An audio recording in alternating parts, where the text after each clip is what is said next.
नमस्कार। जब दिन ही बुरे आ गए हों तो क्या करिएगा ऐसे दिनों का? उस शक्तिशाली प्रधानमंत्री का क्या कीजिएगा जिसकी शक्ति से सब लोग हैरान थे, जो अपनी शक्ति से किसी भी सरकार के धुएं उड़ा सकता था, किसी भी सरकार के तख्ते उड़ा सकता था। हालांकि कोशिश आज भी वही जारी है। हालांकि व्यापारी मित्रों का लाभ हुआ हो, जिस पर सोशल मीडिया पर गाहे बेगाहे चर्चा चलती रहती है, लेकिन अब वही भारतीय जनता पार्टी लोकसभा चुनावों के बाद अपने घुटनों पर आ गई है। हालांकि चेहरे पर खुशी नजर नहीं आती।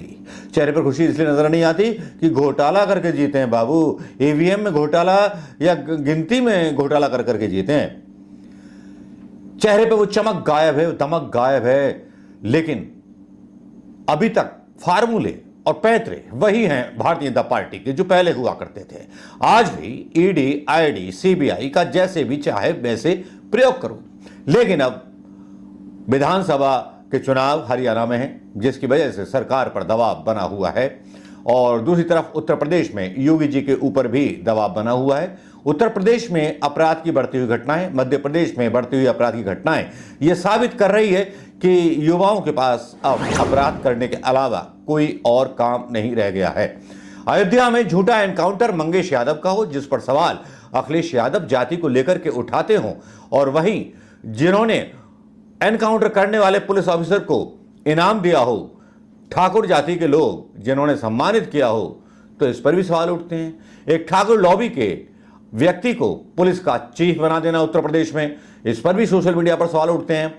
लेकिन सवालों पर सवाल हैं, लेकिन जवाब कब तक आएंगे, कब मिलेंगे जवाब? हिंदुस्तान की उस बहुसंख्यक जनता को, जिस बहुसंख्यक जनता को हिंदू राष्ट्र का सपना दिखाया गया, जिस बहुसंख्यक युवाओं को हिंदू राष्ट्र का सपना दिखा करके ये बताया गया कि मुसलमानों को हम इस देश से बाहर कर देंगे।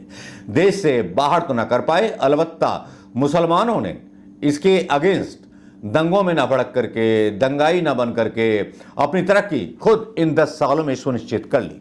और इसका सबसे बड़ा इनाम जाता है प्रधानमंत्री मोदी को, जिन्होंने बता दिया कि आपकी कौम अगर दंगा करेगी तो हम जो है बुलडोजर चला देंगे। लेकिन बुलडोजर तो आजकल फैशन बन गया है। बुलडोजर के खिलाफ सुप्रीम कोर्ट में भले ही फैसला आ चुका हो, लेकिन सरकार के मंत्री गाहे बेगाहे इसके बारे में टिप्पणी करते रहते हैं।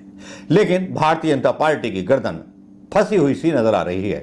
फंसी हुई सी इसलिए कि उत्तर प्रदेश में जहां योगी को हर सीट पर जाकर के चुनाव प्रचार करना पड़ रहा है, अपने बारे में अपना कॉलर खोल खोल करके सफाई देनी पड़ रही है, वहीं अखिलेश यादव जो है भारी पड़ते हुए नजर आते हैं। उत्तर प्रदेश के चुनाव में जिस तरह से अखिलेश यादव हर बात पर, हर घटना पर योगी जी का गरिमाण पकड़ करके उनसे सवाल करते हैं। सवाल करना भी चाहिए एक विपक्ष के नेता को, जिससे कि सवालों की परंपरा बनी रहे, हमारे लोकतंत्र की परंपरा बनी रहे।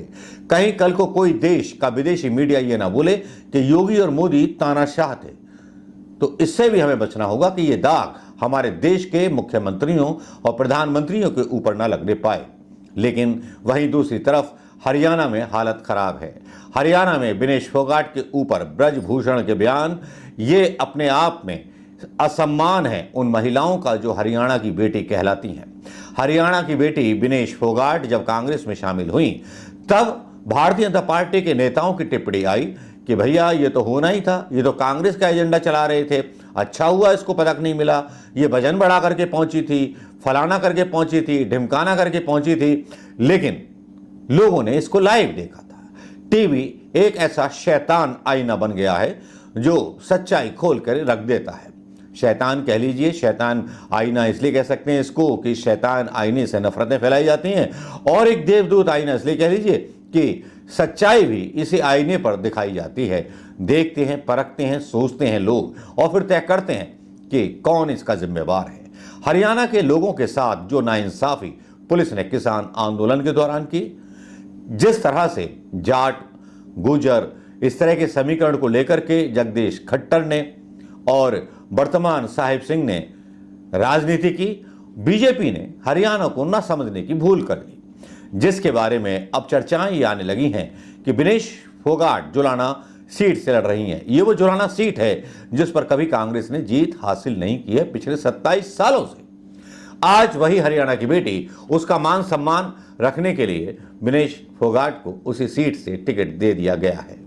विनेश फोगाट के आने से जैसे कांग्रेस में जान भी पड़ गई है और उधर भारतीय जनता पार्टी कमजोर होती हुई नजर आ रही है, क्योंकि हरियाणा में जब जाति और पंचायत की बात होती है और जिस तरह से पंचायतों का बहिष्कार भारतीय जनता पार्टी के दोनों मुख्यमंत्रियों ने किया है, उससे वाकई ऐसा लगता है कि यहाँ कुछ ऐसा घटने वाला है, ऐसा चौंकाने वाले रिजल्ट हरियाणा विधानसभा चुनाव में आएंगे जो भारतीय जनता पार्टी की तकदीर और उसके घड़े को और झूठ के घड़े को फोड़ने के लिए काफी होंगे।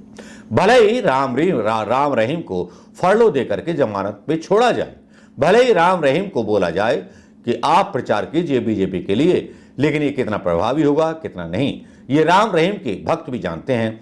लेकिन विनेश फोगाट ने जैसे पूरे समीकरण बदल दिए हैं।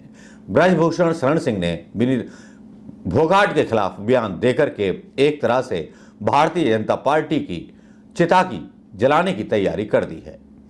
दोस्तों, न्यूज़ 24 पर, खबर 24 पर, न्यूज़ 24 पर एक बहस चल रही थी, जहां पर कुछ इस तरह से थी विनेश फोगाट को लेकर के।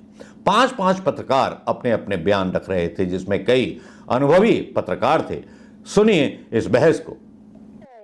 अब नवाब सिंह सैनी साहब जो है वो भूपेंद्र सिंह हुड्डा के मुकाबले में कम वजन वाले नेता तमाम दुनिया जानती है, लेकिन उनको पर्याप्त समय नहीं मिला। लेकिन इसके बावजूद ये जो रिशफलिंग हुई, ये सारे स्ट्रैटेजी के तहत किया बीजेपी ने। आप कह रहे हैं BJP already given up the battle. नहीं, मुझे सैनी साहब को भाई खट्टर को हटाया चुनाव से ठीक पहले, ओबीसी चेहरा नवाब सिंह सैनी का लेकर आए, ओबीसी के लिए दुनिया जान की घोषणाएं कर दी, रिजर्वेशन बढ़ा दिया, प्रीमियम लेयर बढ़ा दी 8 लाख से कितने लाख किया, 6 लाख से 8 लाख कर दिया। तो ये गिवन अप द बैटल वाला संकेत तो नहीं है बीजेपी? ये कोशिश है, लेकिन उनको पता है कि ये कामयाब नहीं हो रही कोशिश। सैनी साहब को इसलिए बुलाया गया कि सैनी समाज जो था वो जब जाटों का एजिटेशन हुआ था तो नॉन जाट जो ग्रोबैक था उसमें अग्रणीय भूमिका सैनियों ने निभाई।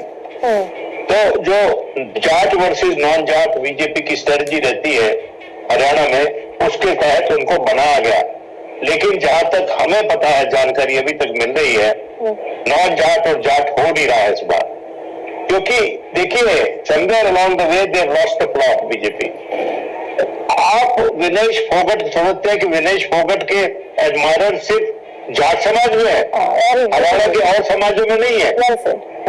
एक आप कार लेकर चली जाए यहाँ से along the GT road travel करने, दोनों तरफ शहर बसते हैं, वहां पर बड़ी बीजेपी की एक समय में वर्चस्व होता था, वहां बात कीजिए लोगों से जाके, पता चल जाएगा। तो ये बहुत मुश्किल नहीं है आज के दिन जो हरियाणा का चुनाव है उसका आकलन। कभी कभी गलत हो जाती है, बाजी पलट जाती है बीच में, मध्य में, लेकिन अगर सब कुछ अभी ऐसे ही चलता रहा तो फिर मैं समझता हूँ कि कांग्रेस को अच्छी सी बढ़त हासिल है और बीजेपी कोशिश कर रही है, लेकिन लगता नहीं कि कामयाब हो रही है। लेकिन यही हम आसान से विश्लेषण कर रहे थे क्या सर, जब छत्तीसगढ़ के, राजस्थान के और मध्य प्रदेश के चुनाव के में भी डन डील कांग्रेस के लिए मिल रहा था कि भाई 18 साल से शिवराज सिंह चौहान है मुख्यमंत्री के पद पर, इतनी गजब की एंटी इनकम्बेंसी है, तो सारी चीजें भी डन डील के तौर पर थी। बलवंत जी, ये वाकई बीजेपी के लिए लॉस्ट मेटल है।